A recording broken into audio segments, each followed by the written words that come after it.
Mr. Speaker, the way out is straightforward and within the control of our government through the industry regulator.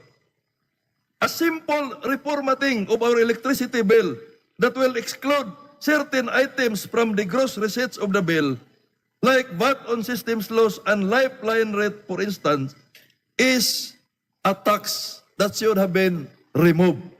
Kasi, ang sabi lang naman ng BIR, during those discussions in the 18th at 19th Congress, kaya lang naman nila tinatax yung systems loss dahil sa format ng ating electric bill, nakapaloob siya sa gross receipts.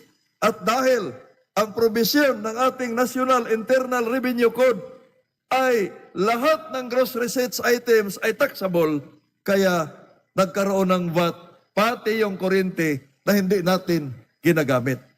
Kaya the simple reformatting, ilabas sa gross receipts yung mga bagay na yan, ay mawala na sana yung tax. Even yung lifeline na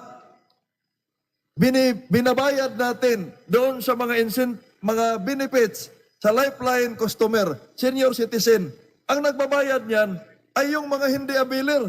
Pero yung kanilang bayad, sila na nga ang sumalo sa sana punduhan ng gobyerno yung mga benefits na yan, tinatax pa sila doon sa kanilang dinodonate para magkaroon ng discount ang senior citizen at yung mga lifeline customers.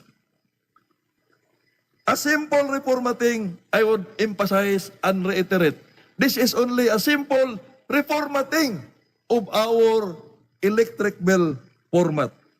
Removing the imposition of VAT on these charges will bring immediate relief of our consumers without the need of legislation. Yet, we haven't heard any actions from the concerned offices who can bring about the solution.